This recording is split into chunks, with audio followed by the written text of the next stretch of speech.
Hello, welcome to our Sunday school time here at Temple Baptist Church. We're still in the book of Genesis. We're in Genesis chapter 32 today, verses 22 through 32. I stutter a little bit this morning, but that's okay. And all these lessons that we have in Genesis are, I think, familiar to most of us. The title of the lesson today is Wrestled. And we have a memory verse, and I think it's good on these let's just read that to get us started in chapter 32 and verse 10. I am not worthy of the least of all thy mercies and of all thy truths, which you have shown your servant, for I crossed over this Jordan with my staff, and now I have became two companies. And this is a prayer of Joseph. He's talking about, I left, I have nothing, now I'm coming back, look at all I've got. And so, we have name changes in the Bible and our culture today. Names don't really have any significance in it as they did in biblical times. But and so just think about the names that have been changed, and we're going to look at Joseph and his change. I said Joseph, it's Jacob. I'll get it right in a minute. Apologize for that.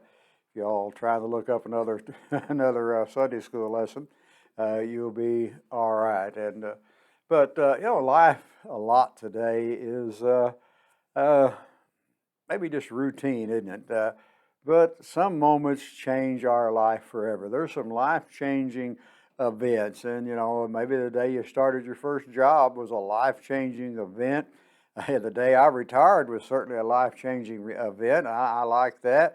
When you meet the love of your life, I remember that day that I met the wife and married that special person. Your children are born, your grandchildren, your great-grandchildren.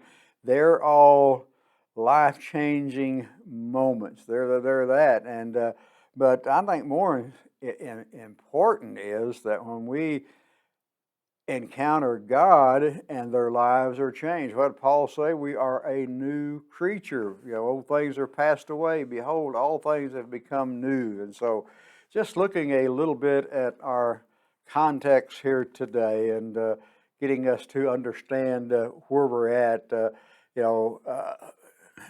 Jacob has been with his father-in-law.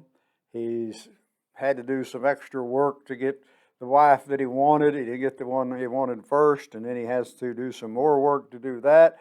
Then he does some more work before he gets to actually leave. And so, as he's traveled, he begins in this and all the things that are happening. And then Jacob learns from his scouts. He sends out some scouts that Esau was coming to meet him, but he wasn't alone. He's got about 400 men with him, so Jacob is fearful, he is distressed, and above all, and so he divides his people into two groups, and he does this hoping that, if Esau does attack, maybe at least one group can survive. And I think to this plan, Jacob added the prayer that we read from there in chapter 32, and this is probably the first recorded prayer. In fact, I think it's the most extensive prayer in the book of Genesis. And what Jacob is doing here, he is acknowledging his unworthiness and recognize that he has no claim on God's mercy. He doesn't have that. He has to admit his fears of meeting Esau. We need to admit our fears today that we have when it comes to, and so alone on the foreside side of Jabbrook, Jacob encounters God again, doesn't he? We're going to have an encounter with God today, and but it's going to be a lot different than it was the first time he met God. When he left, afraid Esau was going to kill him because he'd cheated him out of his birthright, then he left, he fled, and in this wrestling match that he's going to have, that's what our lesson is about today. He's going to a man, and he's going to dislocate Jacob's hip, change his name to Israel, and so there's another name change that we have in here in Genesis 33. It records the meeting with Esau. Jacob's still a schemer, isn't he? He that's been his name. Yeah, he devises another plan, and he went forward to meet his brother. You know, a specific order, and the members of the family were set in that. And Jacob, however, was totally unprepared for the reception that he's going to receive from Esau. And I think most of us are totally unprepared for the reception we're going to receive from God when we meet with Him, when we truly meet with Him. So here are these two long and strange twins. You know, they finally meet. They leave in peace, and so you know, and so we have that part, and that gets us into our lesson this morning. And you know, you can think about before and after. And these before and afters usually put on by companies. And so if you use our product, you look like this before, and afterwards you'll look like this. And you know, usually something like that. And but point out that sometimes when we embrace change, there's other times that we resist change. And so, you know, we do that sometimes. And that's so you gotta be looking at this. You gotta be thinking about a little change in our life. And Jacob's life is going to change. It's going to change forever. His name is going to change. He's going to be called Israel. No more going to be called Jacob, but he's going to be called Israel. And then we know about the 12 tribes of Israel come out of him. And so we'll just try to get into this and talk about a little bit about what happens when Jacob is setting up, getting ready to meet with Esau, the wrestling match that he has with God or with the angel of God. You interpret it whatever you want to interpret it as, whether it was God or a representative of God. But starting out in chapter 32 and verses 22 through 24, and he rose up that night and took his 2 wives and his 2 women servants and his 11 sons and passed over the ford Jabbok. And he took them and sent them over the brook, and he sent over that he had. And Jacob was left alone, and there wrestled with a man with him until the breaking of day. A long wrestling match. Didn't really say, I'm not sure what time of night it started. Just have to think about that. But if it didn't end till daybreak, if it started at dark, it was a pretty amazing wrestling match. One might have wanted to watch. I used to like to watch a lot of wrestling on TV, but you know, here's, you know, Jacob's got 2 wives, Leah and Rachel. You know, of course, you know, going back, he wanted Rachel, we ended up with Leah, and so he had to go back and work again. We know all about that, and you know, and it wasn't uncommon in that day for them to have more than 1 wife and to have women servants or concubines. It just wasn't. It was something that was practiced. That doesn't make it right. You know, it's a 1 man, 1 woman in covenant commitment for life is what marriage is, and it always has been, always will be. And so, you know, the woman servants here, Leah's servant was there, Rachel's servant was there, you know, and just a concubine was a wife of lower estate, usually a slave, usually one of the slaves, and you know, took care of their wives, were maid servant to them, and so they married them. At this point, he's got 11 sons. Rachel has not given birth to Benjamin. He's not been born yet. And Jabbok, they said, means flowing, identifying a river near the end where Jacob wrestled with God. So there's a river close by. He's left alone. He's took them over. He's left alone because he sent everyone else across the river. And sometimes in our life we want to be just feel alone, and don't we? And you know, Elijah did. Elijah felt alone after he'd conquered the Baal and prophets on Mount Carmel. You know, and the word can also be rendered alone as an idea of separation and isolation. And Jacob's encounter with God was on the ford of the Jabbok River.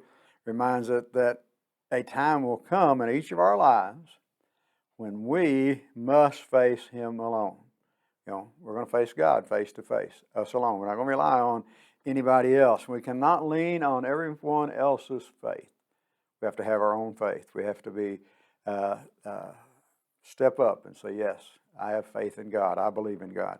You know, a man, identify this, most scholars identify this man as God or an angel carrying God's authority, whichever, like I say, whichever one you want to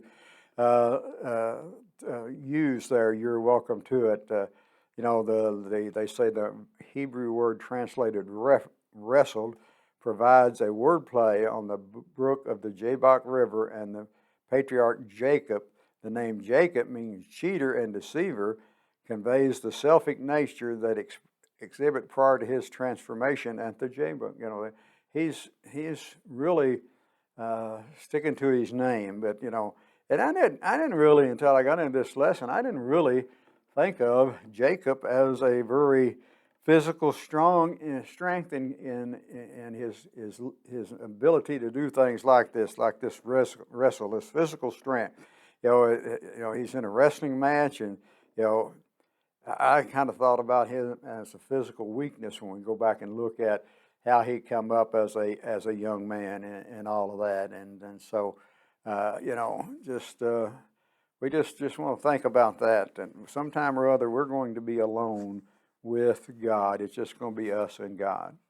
And then when he saw that he prevailed not against him, he touched the hollow of his thigh, and the hollow of Jacob's thigh was out of joint as he wrestled with him. This is God, the man of God, doing this to Jacob's thigh. And he said, "Let me go, for the day breaketh. He's wanting, hey, I got to go. I got to get out of here, so let go of me. And he said, "I will not let thee go, except thou bless me." And he said unto him, "What is thy name?" And he said, "Jacob." And he said, "Thy name shall be called no more Jacob, but Israel, for a prince has the power with God and with men, and has prevailed." So Jacob asked him and said, "Tell me, I pray thee, thy name." And he said, Wherefore is it that thou dost ask after my name?" And he blessed him there. Prevail not means that he didn't win. He wasn't winning. He wasn't putting Jacob down, and so all of that. The powerful as they was, Jacob. He didn't actually win, did he? Jacob didn't actually win, but he sure put up a good battle. And then the daybreak here, and it's going up to dawn, and the time of the sunrise and all that, and and again those name changes, and and God sometimes initiates a change to reveal a transformation in the character, our destiny, and you can see that throughout the Bible. In some situations, knowing a person's name could also imply having some degree of power over the good or over evil. So it's doubtful here that Jacob was trying to put control on this man that he's wrestling with. He's trying to find out who his name is, and this opponent that Jacob has may allowed him to win the wrestling match. May have, but there's a but there. But he still had authority over Jacob's life. Demonstrating this power, with this power that he has, he changed Jacob's name to Israel. Jacob's name carried the idea of being a deceiver. By changing Jacob's name, God indicated a transformation in Jacob's character. When we're renamed as a child of God, our character should change also. The suggestion here of as Israel includes God's, strive. God heals, God rules, or he strives against God, and so, blessed. Jacob had refused to let go until the opponent blessed him. I think Jacob was recognizing that he was dealing with a superior being. Yet the incident, though blessing was generally conferred from the greatest to the lesser, Jacob had stolen his father's blessing, so he longed for God to provide a legitimate blessing for him. He didn't have a legitimate blessing. He had one that he had stole, and so that type of thing. And we just see the things that are happening, and in Jacob's life and the transformation that is going to take place. He's going to be restored with his brother, and he sends out some gifts and all of that. And we go on to verse 30 through 32. And Jacob called the name of the place Peniel, for I have seen God face to face, and my life is preserved. And as he passed over Peniel, the sun rose upon him, and he halted up his thigh. Therefore the children of Israel eat none of the swine with shank, which is upon the hollow of the thigh unto this day, because he touched the hollow of Jacob's thigh in the swine that shank. So there we have, here's Peniel that he's naming here. The place means face of God. It's located. I could probably give you the location, and so it had been destroyed. The city or a tower that was built on that site, but the people, so it's had some history through its time, and face to face here.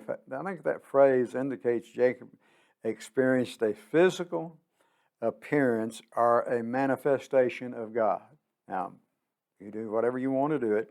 The Old Testament presents a basic assumption that you see God, that it could be fatal, and it tells us that. But yet we know that people did see a manifestation of God and lived to tell about it. And in this Genesis 32, Jacob has a direct encounter with God, but he does not see the Lord's full essence, which would have resulted in death. Probably that's the thing they're talking about there.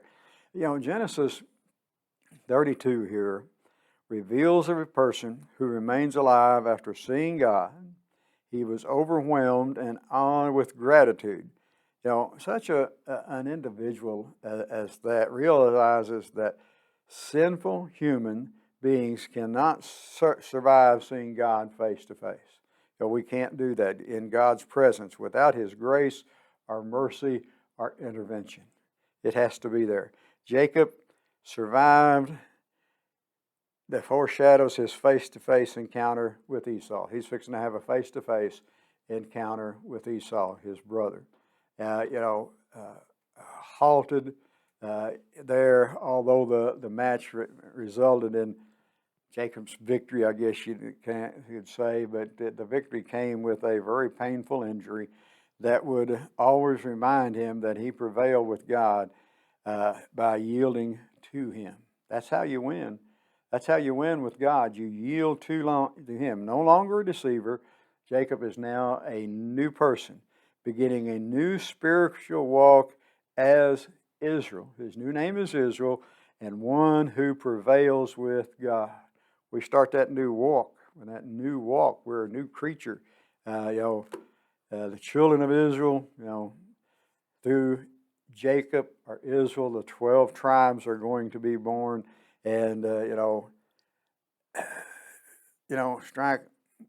just the thing that happened to him there, the hip, and in particular that placing a hand under the thigh, sometimes affirmed a stronger oath, and striking one's thigh would symbolize intense grief and repentance.